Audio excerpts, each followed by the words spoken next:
What's up, guys? Wolfgang back with another Dorkfish Collections review, and today we are going over the Marvel Legends Gamerverse Juggernaut.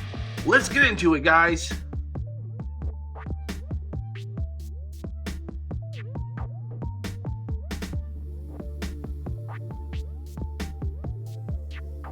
And as always, we are going to go into the box and into the accessories first. Alright, and here's the box, and you've got your clear see-through package on the front. You've got the same kind of background they have in all of the Gamerverse line. You've got a Juggernaut on the side. You've got Juggernaut on the back beating up Silver Samurai, as most of you are figuring this line would. Silver Samurai was just not that great. And then you got Juggernaut on this side. And that's really kind of all there is for this package. Pretty straightforward.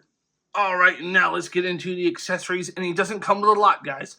He has the head sculpt obviously already on him, the fisted hands that come on him in package.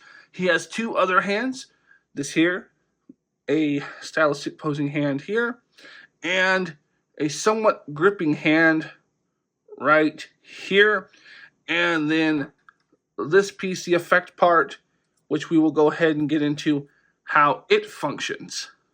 Alright, so how it works is you do have to hook it onto either or gripping hand.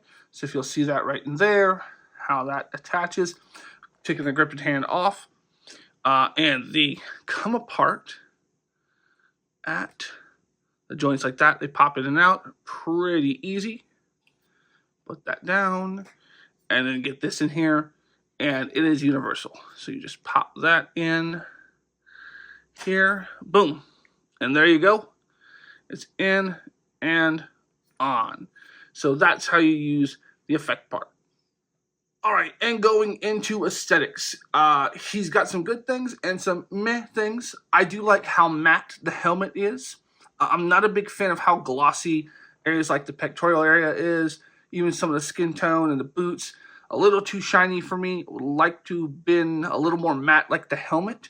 But the face painted very well. Let me get that face in here. And so looking at the face, eyes are painted pretty well. Teeth is done fairly well.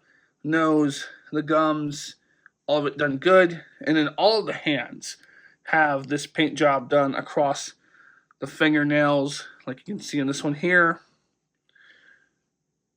So some little extra details there. On the body, the textured part, get him standing for you right quick. So this part, the abdomen area on this middle torso section all the way around is textured very well.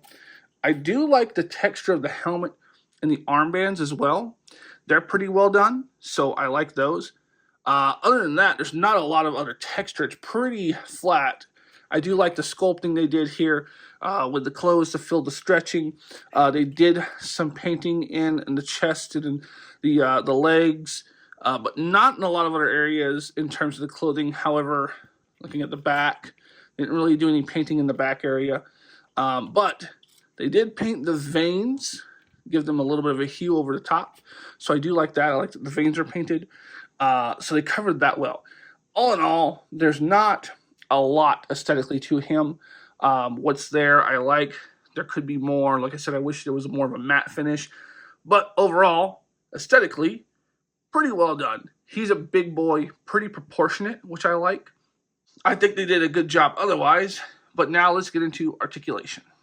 Alright, and for articulation, he's a little bit limited in some spots. Starting with the head sculpt, he does move up that much, down that much, really not much to him. He doesn't need to look up to a lot of people, but I think there could have been better range still. You can kind of turn it, but you got a weird angle here. So you can't really like turn him here and have him look directly on at you.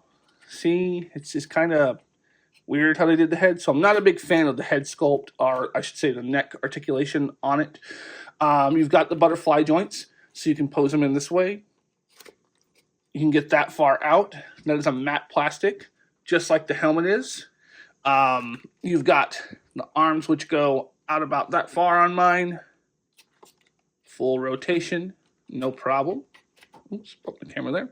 Bicep swivel, and it's on a free floating, just like the Hulk body is, because it moves at the elbow as well. So you've also got your pivot at the elbow. Of course, it bends. You get about not really 90, pushing it, not really 90. You've got your standard swivel and hinge on that. Now on this section, the midsection, you get a pretty good crunch back, pretty good crunch forward. You get rotation, although it kind of sticks a bit. No rotation center mass here, although it looks like it should. It doesn't. So no center mass rotation there. On your kick up, turning it out a little bit, you get about that far, pushing it. On your splits, pretty good splits for the legs.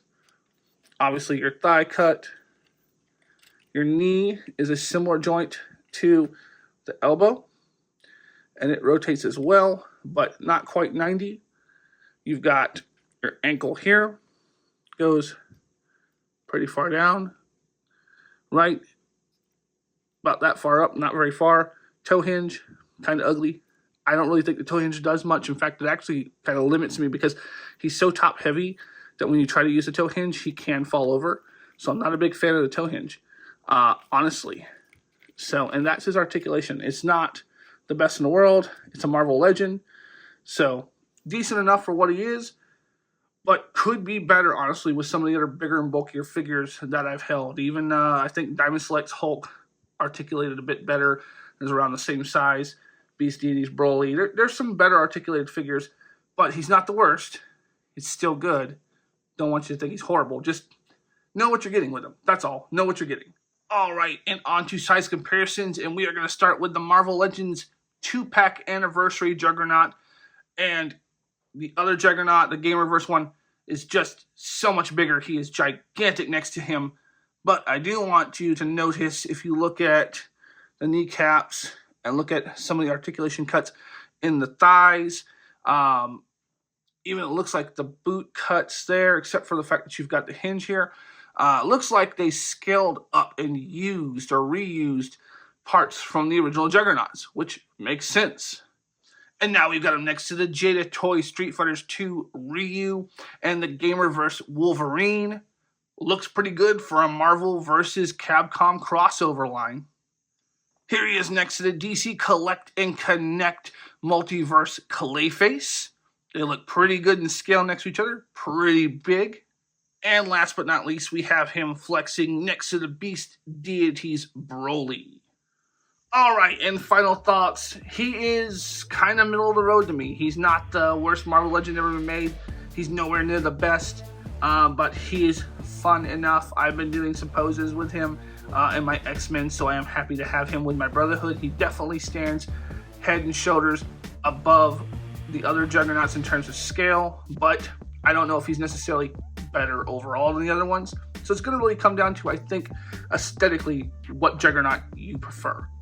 Now, all that being said, guys, this is my second to last review of the year for individual figures.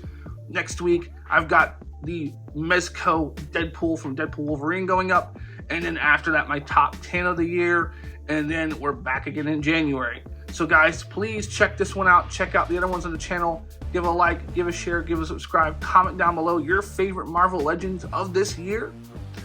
And keep watching. Thank you guys. Have a killer day. Wolfgang's out.